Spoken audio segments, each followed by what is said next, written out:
थोडंसं जीवनाचा एक दृष्टांत दोनच मिनिटात देतो आणि वेळ काही जास्त घेत नाही. झालं साहेब? झाले वेळ झालं ठीक आहे. एकच दृष्टांत दोनच मिनिटात आहे. एक राजा असतो.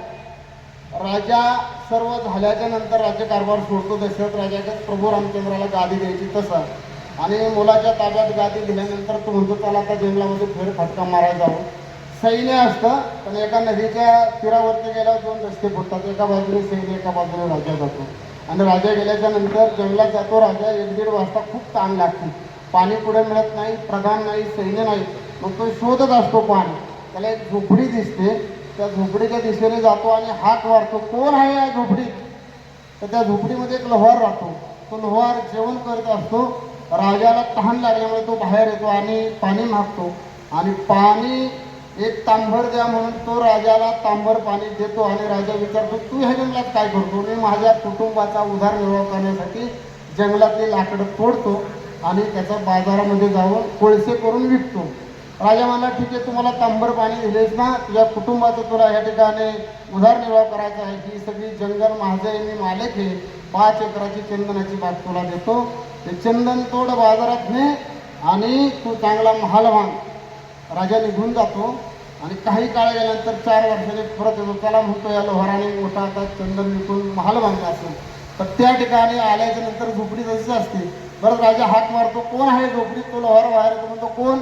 ओळखलं नाही का मला? मी 4 वर्षापूर्वी ह्या जंगलाचा मालक राजा, तुला चंदनाची बाग तोडली.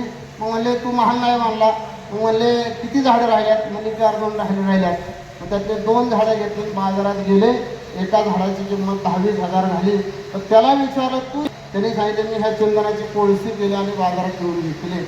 संसार करण्यासाठी चंदनाची त्याला किंमत कळली नाही. तसंच आपल्याला हा चंदनासारखा ध्येय मिळाला. आपण ह्या जन्माला आल्यानंतर ह्या चंदनासारख्या ध्येयाचं त्या लोहाराकडे कोळसं करून बाजारात विकायचं नाही. त्या ध्येयाची आपल्याला किंमत कळली की आयुष्य सोपं आणि ह्या ठिकाणी सुजम जगण्यासाठी जातं.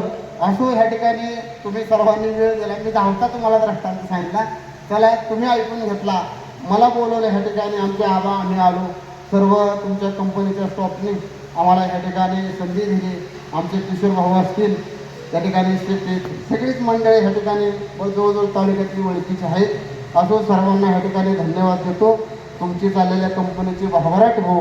असाच कंपनीचा व्यवसाय अगदी जोमाने परदेशात केला, चांगली मागणी मिळो आणि तुम्हाला ह्या ठिकाणी कंपनीच्या भरभराटीमुळे तुमच्या वेतनामध्ये वाढ होत जावी हीच परमेश्वर कधी प्रार्थना करतो आणि मी या ठिकाणी थांबतो. जय हिंद, जय महाराष्ट्र, रामकृष्ण.